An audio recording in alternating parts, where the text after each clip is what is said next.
فن دوست شخصیت ہیں، خود بہت اچھے رائٹر ہیں، دانشور ہیں. گزارش کروں گی تشریف لائیں اور چند کلمات ادا فرمائیں. جناب سید سردار علی شاہ صاحب.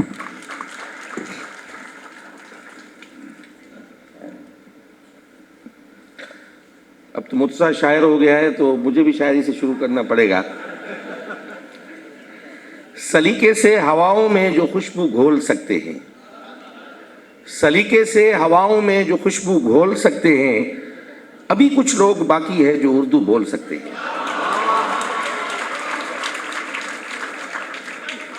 اسٹیج پہ بیٹھے ہوئے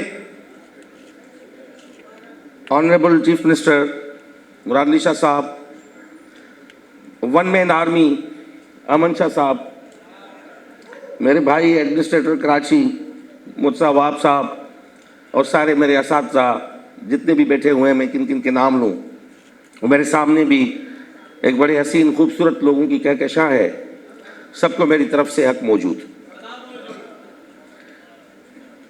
میں مبارکباد دیتا ہوں سب سے پہلے شاہ صاحب کو کہ انہوں نے مستقل مزاجی کے ساتھ 2008 میں جو سفر شروع کیا تھا اس کو جاری رکھتے ہوئے آج 14ویں عالمی کانفرنس منعقد کی ہے. مجھے اس بات کا اندازہ ہے کہ اردو بولنے والے، اردو سے محبت کرنے والے، اردو میں لکھنے والوں کا یہ دنیا کا سب سے بڑا میلہ ہے. اردو نے کہاں جنم لیا، اردو کہاں پیدا ہوئی، ہم مختلف محققین کی آرائیں پڑھتے آئے ہیں. کسی نے کہا کہ وہ حیدرآباد دکن میں اس نے جنم لیا، کسی نے لکھا کہ وہ دہلی اور اس کے گرد و نواح میں پیدا ہوئی، کچھ محققین نے کہا کہ وہ پنجاب میں پیدا ہوئی جو مامون شیرانی صاحب کا جو تھا. سلیمان ندوی صاحب نے کہا کہ وہ سندھ میں پیدا ہوئی.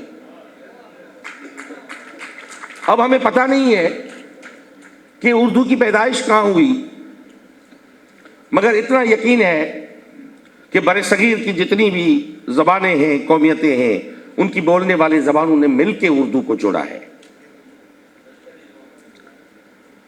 ان نے مل کے اردو کو جنم دیا ہے. آج یقیناً اردو جو طارق رحمان صاحب نے باتیں کی، میں بڑے غور سے سن رہا تھا، اس میں کافی حقائق بھی تھے ان چیزوں میں، باتوں میں. مگر آج سب سے بڑی بات اردو کے لیے ہے، سب سے بڑی آزمائش اردو کے لیے ہے کہ جن زبانوں نے اردو کو پیدا کیا، اردو کو انرچ کیا، اردو سے محبت کی، آج اردو کو واپس لوٹنا ہے. اردو کو پشتو سے پیار کرنا ہے، پنجابی سے پیار کرنا ہے. سرائکی جو صدیوں سے جاگ رہی ہے، سرائکی کو سلانا ہے لوری دے کے. سندھی سے پیار کرنا ہے اور سندھی کو بھی اپنے گود میں لینا ہے. ہم سمجھتے ہیں کہ جو بل ابھی بھی سینٹ میں وہ پڑا ہوا ہے نیشنل اسمبلی میں، قومی زبانوں کو نیشنل لینگویجز ڈکلیئر کرنے کا، اس حوالے سے بھی آواز خوش قسمتی ہے. میں سمجھتا ہوں یہ اچھی بات ہے، فخریہ بات ہے کہ اب آرٹس کاؤنسل سے ہمیشہ عالمی اردو کانفرنس سے یہ آواز اٹھتی رہی ہے. مگر اب ہمیں سوچنا ہوگا، ہمارے سامنے بہت بڑے چیلنجز ہیں، ملٹیپل چیلنجز ہیں. ہم جس تہذیب کے وارث ہیں، جس تہذیب سے تعلق رکھتے ہیں، جو وادی سندھ کی تہذیب جو کشمیر سے شروع ہو کے کالی بینگن تک جاتی ہے، جو ہریانہ کو، راجستھان کو، پنجاب کو وہ سمیٹتے ہوئے وہ آگے بڑھتی ہے تاریخ میں. آج اس تہذیب کے جو بنیادی جو عنصر ہیں، جو ہمارے سیلینٹ فیچرز ہیں، جو ہمارے قدر ہیں، ان کے سامنے بہت بڑے چیلنجز ہیں، سامنے کھڑے ہیں. ہم دیکھ رہے ہیں سیالکوٹ کا جو واقعہ ہے وہ کل ہوا ہے. یہ انتہا پسندی کا جو طوفان آگے بڑھا ہے، اس میں ریاستی پالیسیوں نے اپنا رول پلے کیا ہے. بدقسمتی سے ہماری جو سینٹر میں جو ریاست ہے اور جو پالیسیز ہے، وہاں پہ وہ کلچر نہیں ہے، وہ ولچر کی پالیسیز ہے، وہ اینٹی کلچر ہے. ان کو پرو کلچر ہونا پڑے گا. اب سعد رضوی سے ڈائلاگ کرنے کی ضرورت نہیں ہے. اگر اس ملک کو ہم چلانا چاہتے ہیں فیڈریشن کے طور پہ، تو آج جو ڈائلاگ ہونا چاہیے وہ نور الہدیٰ شاہ سے، کشور نائب سے، سلیمہ ہاشمی سے، ڈاکٹر اشو لال سے ڈائلاگ کرے. ریاست ان سے بات کرے. اگر وہ اپنے اسپرٹ اور روح میں اسی روح کے ساتھ وہ چلانا چاہتی ہے اس ملک کو، فیڈریشن کو فیڈریشن کے طور پہ رکھنا چاہتی ہے، تو ڈائلاگ ان سے کرنا پڑے گا. ان سے ڈائلاگ نہیں کرنا پڑے گا جو پورے ملک کو یغمال کر دیتے ہیں. ہم سمجھتے ہیں کہ ہمارے پیچھے ہماری اساس ہے, ہمارے ساتھ ہے, ہم اس کو بھلا بیٹھے ہیں. اگر پنجاب کو سیالکوٹ جیسے واقعوں سے پنجاب کو بچانا ہے تو ان کو بلّہ شاہ, شاہ حسین, سلطان باہو, میاں محمد بخش اور وارث شاہ کی طرف رجوع کرنا پڑے گا. اگر کے پی کو سرحد کو بچانا ہے تو رحمان بابا, خوشحال خان خٹک سے رجوع کرنا پڑے گا.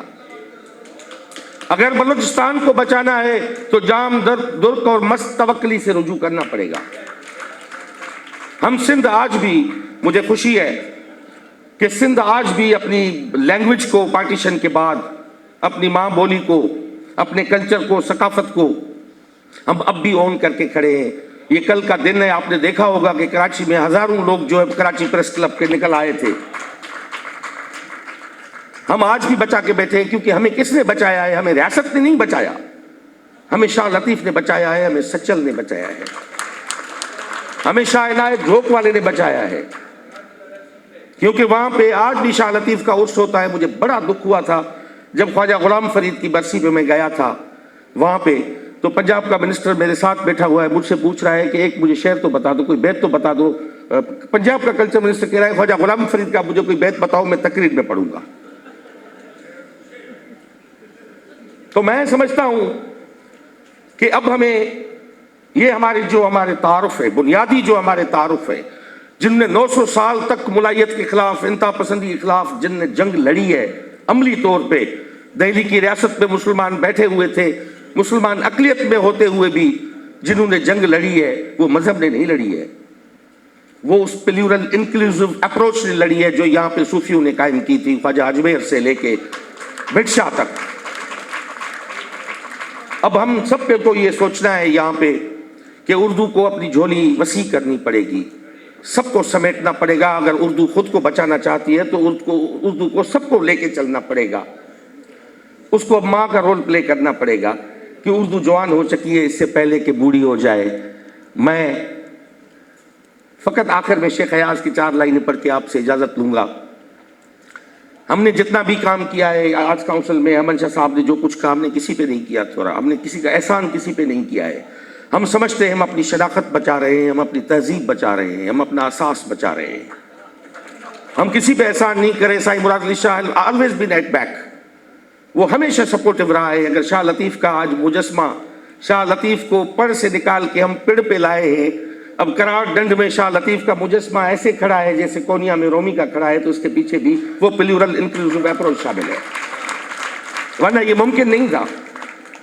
حکومت میں ہوتے ہوئے یہ ممکن نہیں ہے. میں سمجھتا ہوں کہ وہاں پالیسیز کیا ہوتی ہے اور کس طرح چلایا جاتا ہے.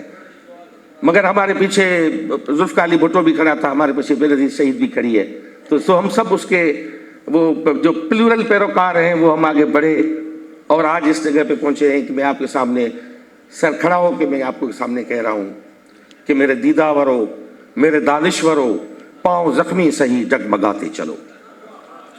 میرے دیداورو, میرے دانشورو, پاؤں زخمی سہی ڈگمگاتے چلو. راہ میں سنگ و آہن کے ٹکراؤ میں اپنی زنجیر کو جگمگاتے چلو. میرے دیداورو, میرے دانشورو.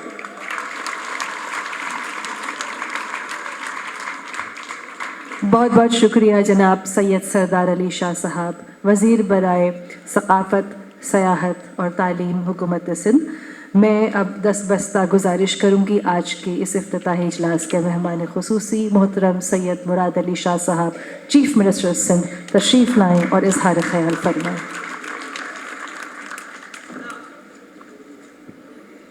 بسم اللہ الرحمن الرحیم. جناب سردار شاہ صاحب, وزیر ثقافت, مرتضیٰ وہاب صاحب, یہاں اسٹیج پہ بیٹھے ہوئے اسد محمد خان صاحب, کشور ناہید صاحبہ, منیزہ ہاشمی صاحبہ, منور سعید صاحب, نور الفلاح شاہ صاحبہ, یوسف خوش صاحب, اعجاز فاروقی صاحب. مجھے بتایا کہ آن لائن ہیں انڈیا سے گوپی چند نارنگ, ڈاکٹر جعفر, ڈاکٹر طارق رحمان, کمشنر کراچی اقبال میمن صاحب, زہرا نگار صاحبہ,